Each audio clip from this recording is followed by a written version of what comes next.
here in Ukraine, filled with action start to finish.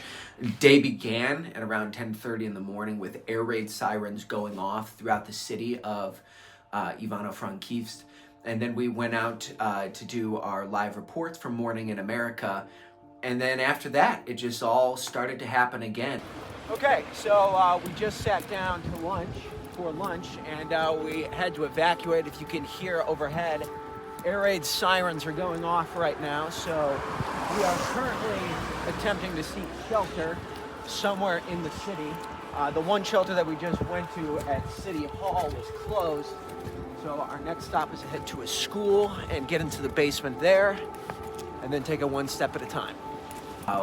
In the end, nothing came anywhere near us. We're not even sure exactly what the sirens were for or if anything came of that. But that's starting to become the reality of life here in Ukraine. I guess this is the biggest problem, that we are kind of getting used to all these alarms, because we hear them every day, and it's not something that happens randomly or spontaneously. We already got used to search for bombing shelters. We already got used to hide ourselves, to unite all together and go all together with the crowd at shelters.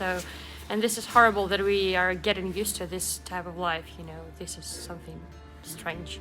The air raid sirens, they're constant.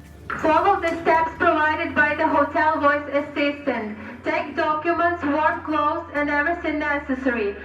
You just have to be ready to get up, and you have to be ready to go find safety. You have to do that extra piece of due diligence to know where your safe space is and know exactly how you're going to get there. It's just become everyday life for civilians, not even people in the military, not even people in law enforcement, people who are going to school, people who are working their job at a cafe. Everybody is subject to it, and everybody really understands what's going on here.